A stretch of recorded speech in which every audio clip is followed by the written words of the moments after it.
সেতুর গার্ডার, pillar, approach সড়ক সবই সম্পূর্ণ হয়েছে, তবে মাঝখানের দুইটি স্প্যান না থাকায় চলাচলের অযোগ্য সেতুটি।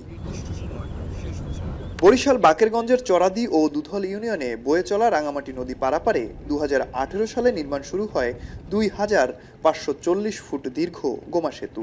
তবে দীর্ঘদিন পার হলেও শেষ হয়নি সেতুর কাজ।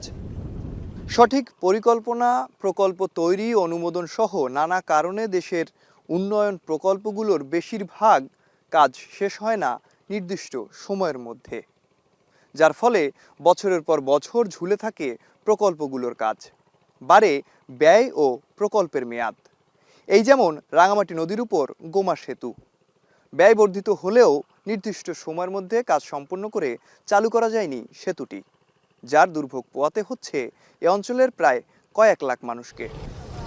নদী পারাপারে প্রতি ঘন্টায় মাত্র একটি ফেরি চলায় নদী পারেই কেটে যায় দীর্ঘ সময়। তাই ঝুঁকি থাকা সত্ত্বেও অনেকে নদী পার হচ্ছেন ট্রলারে। এছাড়া একটি নির্দিষ্ট সময় ফেরি চলাচল বন্ধ থাকায় জরুরি প্রয়োজনে নদী পার হওয়া আরও কঠিন হয়ে পড়ে। তাই ভোগান্তি নিরসনে দ্রুত ব্রিজটি চালুর দাবি এলাকাবাসীর। রোগী অসুস্থ হইলে তারে বরিশাল নিয়ে সহজে যাওয়া যায় না, খাওয়া হয়তো 12টা 1টা পর্যন্ত চলে। পাশে একটি ঘাট আছে, ওই ঘাটে মানুষের সাথে জুলুম হইতেছে, ওখান থেকে বেশি পরিমাণ পয়সা নেয়। এই পারের লোক উপর যাইতে হলে তো অনেক, দুইবার যায় তবে 10 থেকে 20 টাকা যায়।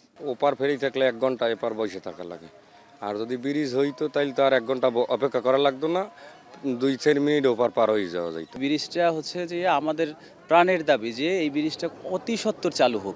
সেতুটি চালু হলে দক্ষিণাঞ্চলের 3 উপজেলার মানুষের যাতায়াত, চিকিৎসা, বাণিজ্য ও শিক্ষাক্ষেত্রে বিপ্লব ঘটবে।